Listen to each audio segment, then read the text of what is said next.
En 2018, el presidente de México, Andrés Manuel López Obrador, aseguró en una entrevista que no se talaría ni un solo árbol en la construcción de uno de los proyectos emblema de su gobierno, el Tren Maya. A ver, ¿tú qué dices? A ¿No, ver, ¿no van a tumbar un árbol?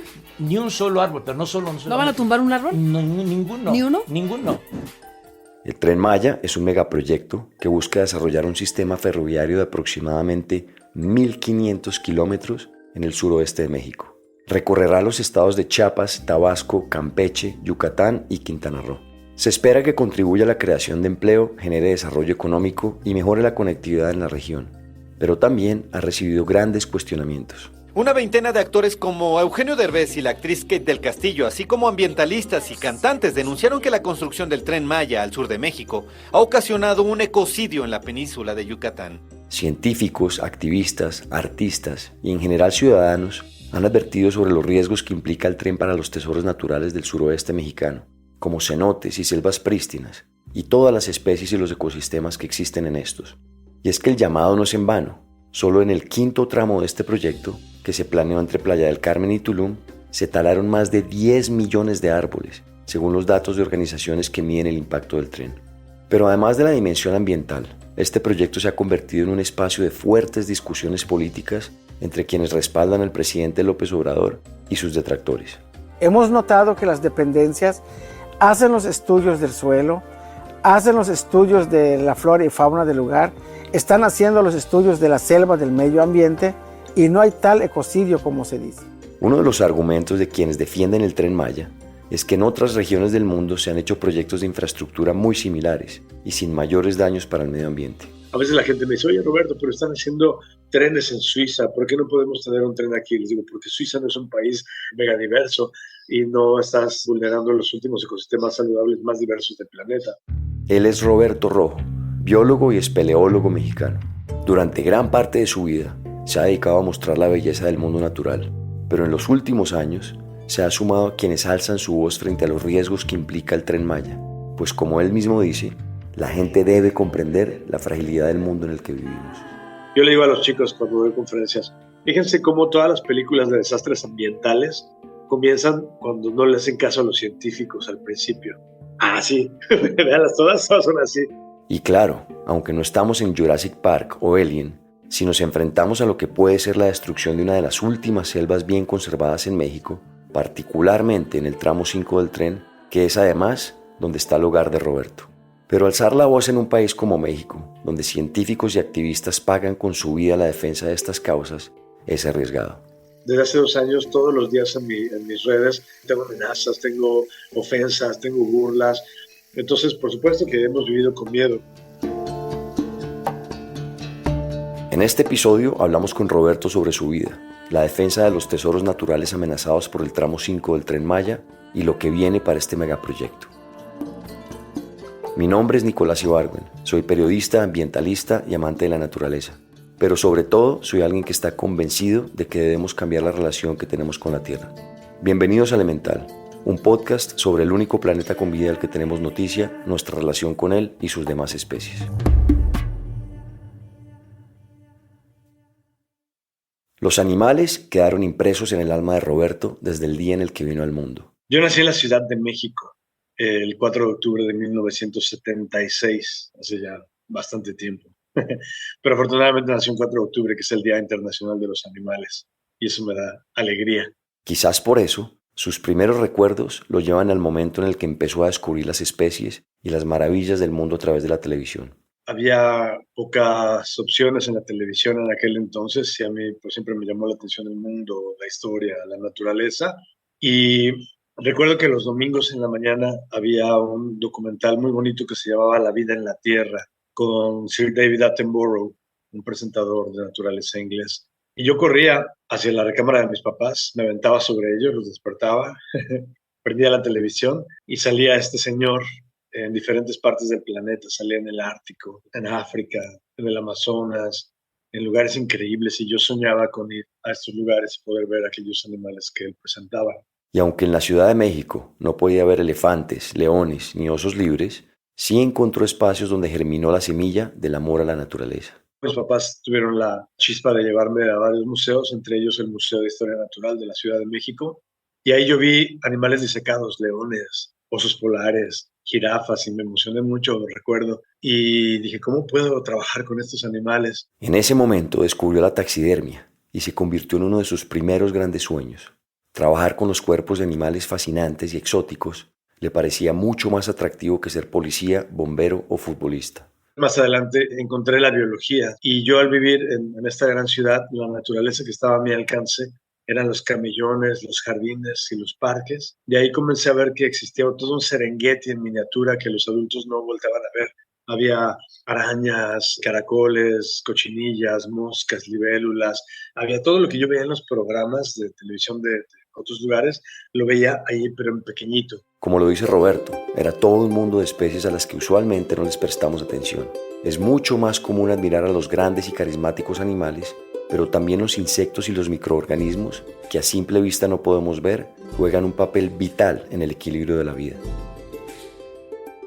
Después del fatal terremoto de 1985, que según estimaciones dejó más de 10.000 personas muertas en Ciudad de México, Roberto se unió a un grupo de scouts para ayudar en las labores del rescate, pero esto también abrió la puerta a salidas de campo y exploraciones en bosques cercanos a la capital. Entonces ya me fui perfilando y siempre, pues ya una vez que conocí estas disciplinas, dije yo quiero ser biólogo de grande.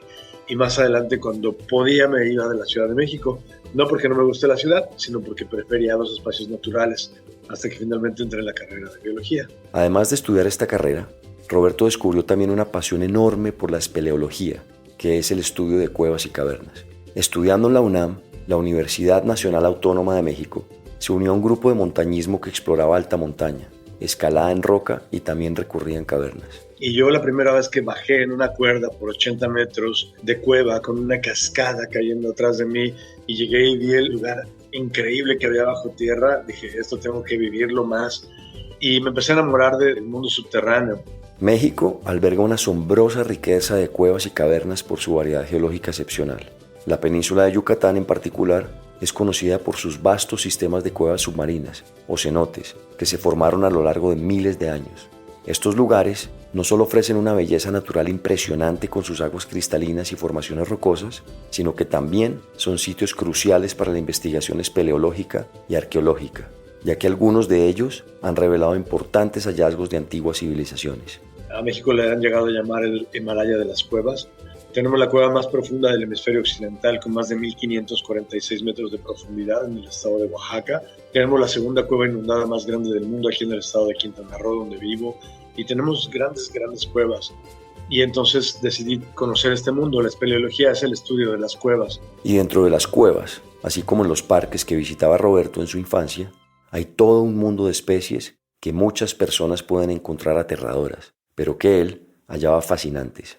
Yo me he llegado a llamar varias veces el biólogo de las causas perdidas, porque a mí me gusta lo que a la gente no le gusta, le da miedo, le da asco, no quieren que existan o ni siquiera saben que existen. Entonces, siempre me he dedicado a estas cosas que a la gente no le llaman tanto la atención, entre ellas las cuevas, pero también los animales que asustan y no le gustan a la gente, como las tarántulas, los murciélagos, las serpientes, los insectos.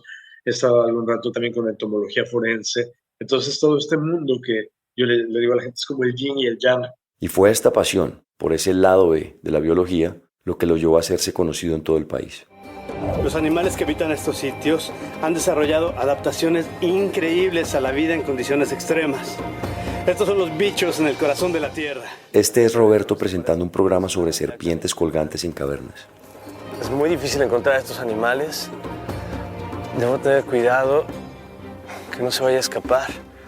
Después de graduarse y trabajar algún tiempo en espeleología, Roberto conoció a Fabricio Feducci, productor y director de programas documentales. Él para ese momento, cuando yo lo conocí, ya había hecho documentales de todos los animales carismáticos y grandes del país, ballenas, lobos, águilas, osos, todo lo que le gusta a la gente ya lo había hecho.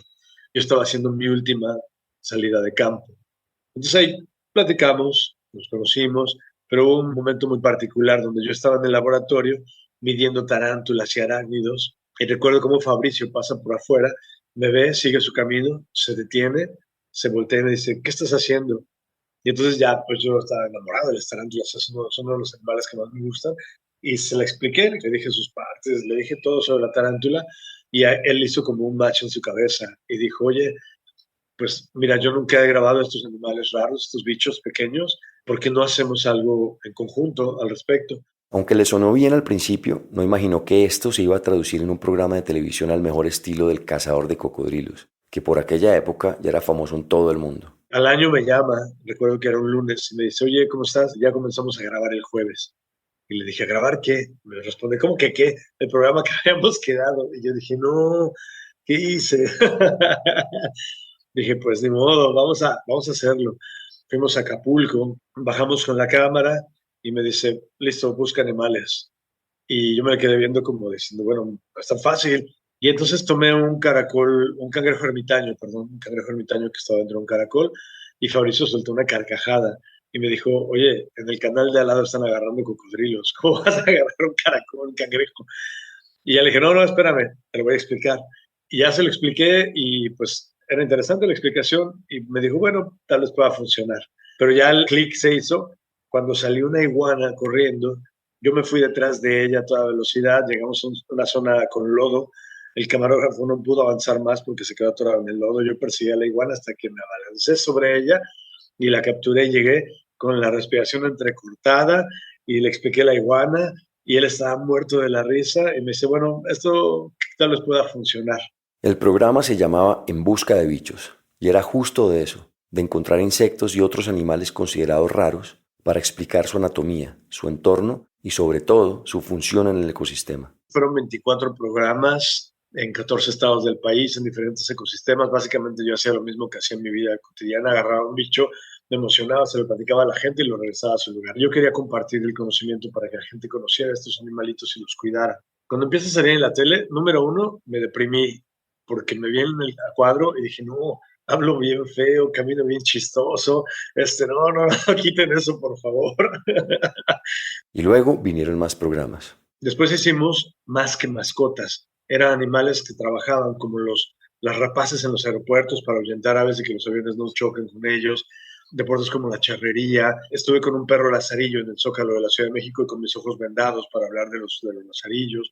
Estuve con perros de búsqueda y rescate, de personas, con detección de explosivos, detección de narcóticos y bueno, con animales que trabajaban. Eso fue súper interesante. Ese fue el comienzo de Roberto en la divulgación científica, porque como él mismo afirma, el conocimiento no es para almacenarse en bibliotecas. Cuando empezamos Bichos, Fabricio me dijo una vez, en Inglaterra, un estreno de la BBC de Londres sobre naturaleza tiene el mismo rating que una final de fútbol o que un cierre de novela.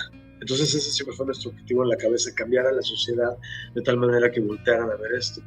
Y entonces esta última serie que hicimos, ese era nuestro objetivo como la BBC, vamos a hacer algo de tal calidad que haga que la gente voltee a ver a la ciencia. No es fácil lograr que la gente voltee a ver la ciencia con el mismo interés que un partido de fútbol, una serie o una película. Pero cuando el futuro de nuestra región, de nuestro país y de nuestro planeta es lo que está en juego, estos esfuerzos por explicar cómo funciona la vida en el mundo se vuelven auténticos tesoros. Entonces yo no quería hablar solo de las cosas malas, yo quería al revés, enamorar a la gente con la naturaleza que está todavía en nuestras manos para que la gente decidiera cuidar nuestro planeta y nuestro entorno. Así era mi esencia, mi objetivo, hasta que el gobierno mexicano comienza a destruir de una manera impune y brutal la selva en el lugar donde vivo. Entonces dije, bueno, ya hicimos mucho tiempo de enamorar a la gente, es momento de levantar la voz fuerte porque Bichos lo comenzamos a hacer hace 20 años, en 2003. Hace 20 años el mundo era diferente. Hoy en día ha cambiado mucho para mal. Entonces estamos ahora sí a contrarreloj de salvar el planeta como lo conocemos, la existencia y la vida como la conocemos. Conectar el suroeste de México ha sido un anhelo de muchos gobiernos. Durante su campaña, el expresidente Enrique Peña Nieto asumió el compromiso de la construcción del tren transpeninsular que conectaría Mérida, Yucatán con Punta Venado en el estado de Quintana Roo. Sin embargo, el proyecto fue cancelado en el 2015 debido a recortes del presupuesto. Mucho antes, en el 2009, también se había propuesto un tren eléctrico que saliera del aeropuerto de Cancún hasta Tulum. Pero quizás el proyecto más ambicioso es el del Tren Maya. Inicia en Palenque, ubicado en el estado de Chiapas, sur de México, y luego se dirige a Cancún, uno de los grandes destinos vacacionales del mundo. La línea tiene como propósito establecer conexiones entre destinos turísticos en el Caribe y lugares menos explorados tierra adentro, incluyendo sitios históricos mayas. El proyecto del Tren Maya nos lo presentan en 2019, me parece. No sonaba tan mal. De hecho, la idea de un tren en la región, pues puede ser una mala idea, puede ser hasta buena idea incluso. Tenemos algunas necesidades en esta parte del país, no se produce mucho en la península, por lo cual tenemos que traer insumos de muy lejos, se disminuiría la contaminación, al evitarnos muchos camiones y estar todo en un tren. O sea, en principio no es mala idea. El problema fue cómo se estuvo haciendo, que no fue de una mala manera, sino fue de la peor manera posible. La ruta tiene 7 tramos, pero como lo mencionamos al principio de este episodio, el número 5 es el que ha presentado quizás más polémica. Así lo explica Roberto. Dos cuestiones, una geológica y una biológica. La biológica. En México perdimos en la última generación el 95% de nuestra selva alta en el país. Nos queda un 5%, 5 manchoncitos que se los puedo mostrar muy gráficamente en un mapa porque son los únicos lugares donde nos queda selva. Entonces, por eso, en principio, es imprescindible conservar estos lugares porque es el ecosistema de mayor biodiversidad del planeta en un país megadiverso como México. Ahora la cuestión geológica. La cuestión geológica de la costa norte de Quintana Roo es muy particular. Es la parte más nueva de México, tiene 1.8 millones de años, que suena mucho, pero geológicamente no es nada. Y está llena de una serie de venas que son los ríos subterráneos por su característica geológica de karst de roca caliza. Esta zona norte tiene las 2 cuevas inundadas más grandes del mundo, que en conjunto suman más de 640 kilómetros de grandes galerías inundadas. Y en conjunto se han explorado hasta el momento más de 1.800 kilómetros de cuevas. El Tren Maya abarca 1.500 kilómetros. Aquí en Quintana Roo, en la zona norte, tenemos 1.800 kilómetros de cuevas exploradas hasta el momento. Y no solo son muchas, sino que son grandes y son superficiales, o sea, muy cercas a la superficie. Y por ahí corre el acuífero más importante del país, que nos provee de vida a las plantas, a los animales y a los seres humanos. Esta característica geológica no es igual en los estados vecinos, no es igual en Yucatán, no es igual en Campeche y ni siquiera es igual que en el sur de Quintana Roo. Por eso es que resulta vital protegerla. Pero además, guarda tesoros increíbles sobre nuestra historia. Tendríamos aquí la cueva más grande del mundo, llena de vestigios de la edad de hielo, llena de vestigios mayas, llena de especies endémicas adaptadas y frágiles adaptadas a la oscuridad total y muy frágiles, y llenas de estalactitas y estalagmitas que tienen información geológica importantísima para conocer el pasado climatológico del planeta y prever el cambio climático futuro. Entonces, esto deberíamos hoy en día conservarlo como el tesoro más grande casi de México o de la región. Con todos estos datos, que son resultados de años y años de exploraciones y estudios, Roberto intentó llamar la atención de las autoridades al respecto, pero la respuesta fue desconcertante. Había un amigo, se llamaba Pablo Careaga. Él era el enlace de Fonatur, el enlace territorial local. Fonatur es el Fondo Nacional de Fomento al Turismo. A través de Pablo Careaga, Roberto llegó a esta entidad para presentar sus datos sobre la riqueza natural que estaba en riesgo por el 5º tramo del Tren Maya. Una vez allí se encontró con Raúl Bermúdez, encargado de Fonatur. Llegué a la oficina de este señor, estaba con su equipo, estaba gritándoles ahí, se ve que es un pesado. Y yo me senté ahí junto a él, era el lugar que estaba disponible. Abrí mi computadora y de pronto él voltea y me ve, este señor que es de Bermúdez, y me dice, ¿tú qué haces aquí? ¿Tú qué quieres? No, me dice, ¿tú qué haces aquí? Y le dije, bueno, buenos días. Mi nombre es Roberto Rojo, soy espeleólogo y voy a hablar de las cuevas de Quintana Roo. Hace un silencio, una pausa, y se me queda viendo y me dice, entonces, ¿viniste a vendernos tus datos? Se me hizo muy mala pregunta y muy extraña. Le dije, no, yo no vengo por eso. Me responde con este énfasis y con estas palabras. Entonces, ¿a qué vienes? Pero así como hasta enojado. Y entonces ya cuando me di cuenta que no me iban a escuchar, que no iban a ver la presentación que llevaba, que estaban en otro plan, le dije, bueno, si me lo pones así, yo vengo a lograr que se preserven las cuevas cenotes y cavernas de Quintana Roo. Entonces él se me queda viendo a los ojos, voltea a ver a su equipo y les dice, ya háganle sus pinches congresos a estos científicos para que dejen de estar chingando. Y entonces yo en ese momento pues vi que no tenía caso que yo estuviera ahí, cerré mi computadora y me salí. La frustración fue inevitable. Roberto salió con la sensación de que querían hacer el tren a la fuerza, sin escuchar a la ciencia y sin tomar en cuenta el territorio sobre el cual pensaban construir. Más adelante, en diciembre del 2021, a Raúl Bermúdez, el funcionario con el que habló Roberto, Los separaron del cargo por señalamientos de corrupción, pero mientras tanto, el tren avanzaba. Entonces empezamos a ver cómo las máquinas tiraban la selva virgen. Con varios amigos que han puesto cámaras trampas, sabemos que cada pieza de esta selva está en su lugar. Es una selva pristina, es una selva que tiene todos sus elementos.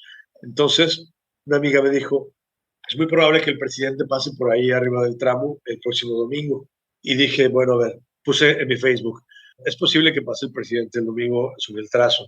Voy a ir y voy a poner con rocas un SOS grandote para que lo vea el presidente. Quien quiera ir está invitado. Ese domingo llegaron 120 personas. Fue muy dramático porque muchos no habían visto lo que estaba sucediendo. Estaban llorando cuando vieron la selva herida, los árboles tirados. Tengo muy grabada la imagen de Leti Rioja, una amiga que estaba tocando la guitarra, cantando una canción y llorando, que era su manera de sacar el duelo que estaba viviendo en ese momento. Nos juntamos ahí, hicimos el SOS y la gente me preguntaba, oye Roberto, ¿va a venir el presidente o no? Y yo les decía, no sé, ni me importa. Yo lo que quería era que nos viéramos a los ojos y que decidiéramos qué es lo siguiente por hacer.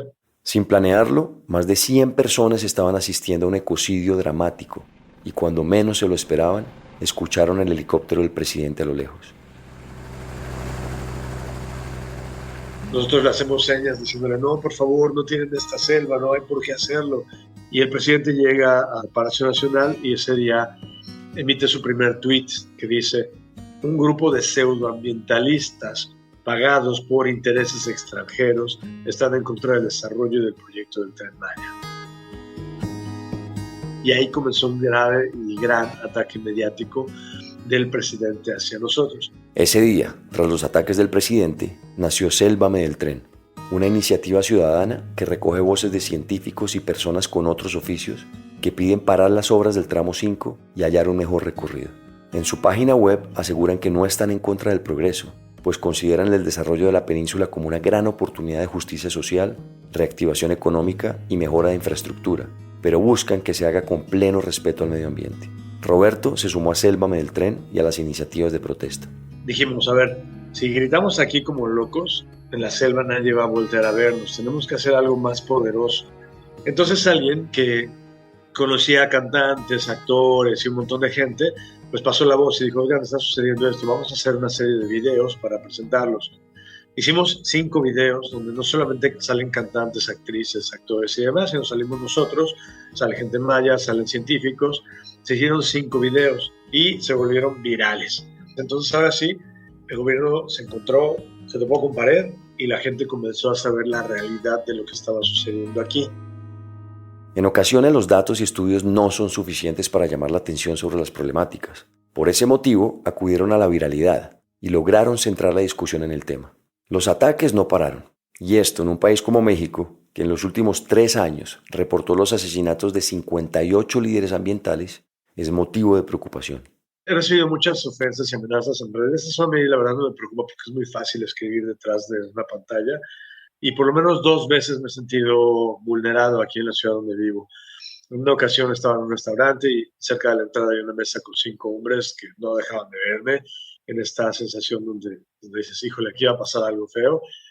Pero pues de modo, tenía que salir por ahí, respiré profundo, me paré, me quedaron viendo todo el tiempo, pasé junto a ellos y me fui. Y en algún otro momento pues me he sentido seguido por un carro, donde ya no puedes hacer tu vida normal como antes porque tienes que estar al pendiente de qué hay alrededor, quién está, sabes, vas por diferentes caminos para no tener la misma ruta y eso pues no es calidad de vida. Pero yo le digo a la gente, como decía mi abuelita, el valiente vive hasta que el cobarde quiere. Y si seguimos escondiéndonos, diciendo cobardes, pues el valiente va a seguir todo el tiempo allá arriba. En cambio, si nos movemos, si nos levantamos, las cosas pueden cambiar. Los 3 primeros tramos, a pesar de los recursos legales, siguen avanzando con relativa normalidad. Después de la polémica, las discusiones y los videos virales, el tramo 5 se detuvo durante 3 meses. Finalmente se reanudó, pero con muchos obstáculos en el camino. Una arqueóloga casi llorando nos dijo que por favor detuviéramos esto porque era una locura. Una arqueóloga que trabajaba dentro del proyecto. Entonces, ¿qué decidieron hacer aquí? Pues meter 17,000 pilotes al acuífero porque ya se dieron cuenta que esto se va a colapsar en algún momento. Pero eso es terrible porque están acribillando el acuífero en 17,000 puntos y ellos lo dicen en su texto que presentaron. Así lo dicen. para que cuando uno de estos pilotes colapse, o sea, ya aceptaron, al principio no aceptaban ni siquiera que había cuevas, eso decía el presidente que no había cuevas, que no era selva, ahorita ya aceptaron que se va a caer alguno de sus pilotes y dicen para que cuando se caiga uno de los pilotes, el peso se reparte en los otros, pero todavía les falta mucho. Van a inaugurar ahora algo en diciembre, pero van a inaugurar las primeras partes, que son las que nunca se detuvieron, pero no van a inaugurar ni el tramo 5, ni el 6, ni el 7, que es la selva, que son estos lugares donde se hizo un ecocidio terrible, donde las comunidades mayas están en rebeldía cada vez más. Y frente a este panorama nos preguntamos, ¿vale la pena tener esperanza en que se pueda detener el ecocidio? Una de las razones de Roberto para ser optimista tiene que ver con la ley. De entrada, este proyecto es ilegal, así, no lo digo yo, lo dice la ley. En una ley firmada por este gobierno dice así, toda deforestación ilegal tiene que detenerse en ese mismo momento y se debe dejar 20 años que se reponga el ecosistema. Eso lo dice una ley que firmó este gobierno. Bueno, pues este ecocidio que se hizo fue ilegal, porque no tenía los permisos. Entonces, según la misma ley que firmaron ellos, debería detenerse y dejar que repose 20 años y que se regenere la selva. Pero más allá de lo que dice la Constitución, es la gente movilizándose y hablando del tema lo que más lo inspira. ¿Qué es lo que más me da esperanza? Fíjate que a veces la gente se ha sentido derrotada aquí porque dicen, sí, después de todo lo que hicimos, pues ahí está el proyecto. Y estábamos muy tristes. Y en un momento que nos reunimos les dije, a ver, vamos a pensar, ¿qué es lo que hemos ganado con esto? Hemos ganado muchísimo. Número uno, hemos logrado evidenciar la ilegalidad y el ecocidio, que no lo sabía el resto del país. Eso es muy importante. Ahora ya se habla de esto en escuelas, en universidades, en muchos lugares, y no se hubiera hablado si no hubiéramos hecho todo este trabajo y levantamiento de la voz. Número dos, hemos logrado que mucha gente se dé cuenta y cambie el discurso. Al principio nos atacaban muchísimo, era como hordas de troles que venían, estaban así con las espadas, y ahora cuando alguien dice algo, la gente les contesta y se les echan encima con la razón y con el conocimiento. Y hemos visibilizado esto a nivel internacional. Entonces, hemos logrado mucho, pero sobre todo lo más importante es que hemos conocido a mucha gente valiente, inteligente, capaz, ética y trabajadora en todo este movimiento y todo este proceso.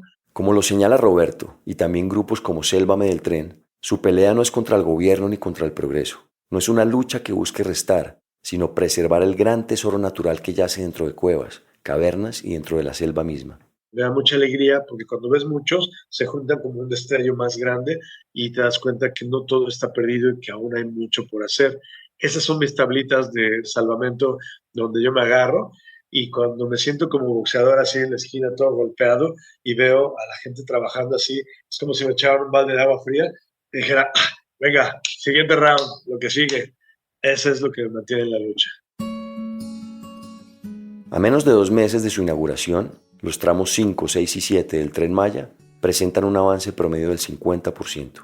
Estos tramos corren a lo largo de 621 kilómetros por 11 municipios, pero de ellos, el tramo 5 presenta el mayor rezago debido a los amparos que presentaron organizaciones ambientalistas, por lo cual el presidente López Obrador estimó que será hasta febrero del 2024 cuando esté listo. Sin embargo, para Roberto, más allá de organizaciones, científicos y funcionarios, todos pueden aportar en esta lucha. La gente a veces pregunta, ¿cómo puedo ayudar a esto? Y yo les digo, si tú haces tu parte en el lugar donde vives, estás ayudando a la selva maya. Los problemas medioambientales en el mundo ya dejaron de ser locales. Los problemas medioambientales son regionales o globales y lo vivimos terriblemente con la pandemia. Si cada quien hace su parte, en su casa, en su hábitat, en su territorio, ya está ayudando a la selva maya. Yo hablo de 3 niveles de involucramiento. El primero es hacer lo que ya sabemos, y lo sabemos desde hace 30 años. Gastar menos luz, usar menos el carro, comer menos carne, gastar menos agua, comprar menos plástico de un solo uso. Todo eso que ya está en el manual, hacerlo. Porque muchas veces la comodidad nos gana y no hacemos cambios en nuestra vida. Si los hiciéramos, si millones de personas lo hicieran, haríamos un gran cambio. El trabajo de cada quien es importante para cambiar las condiciones, pero tenemos que hacerlo. Si no lo hacemos, nada va a cambiar.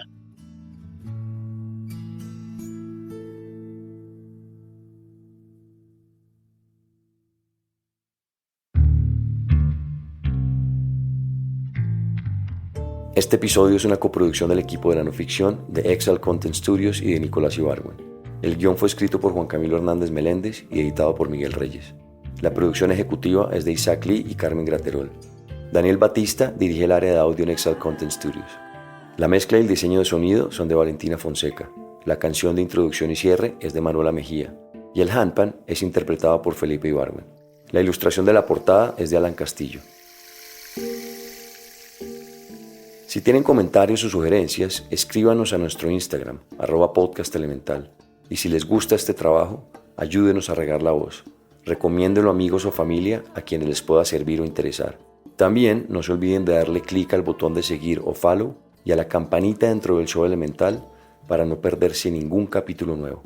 Muchas gracias por escucharnos. Nos vemos en el siguiente episodio.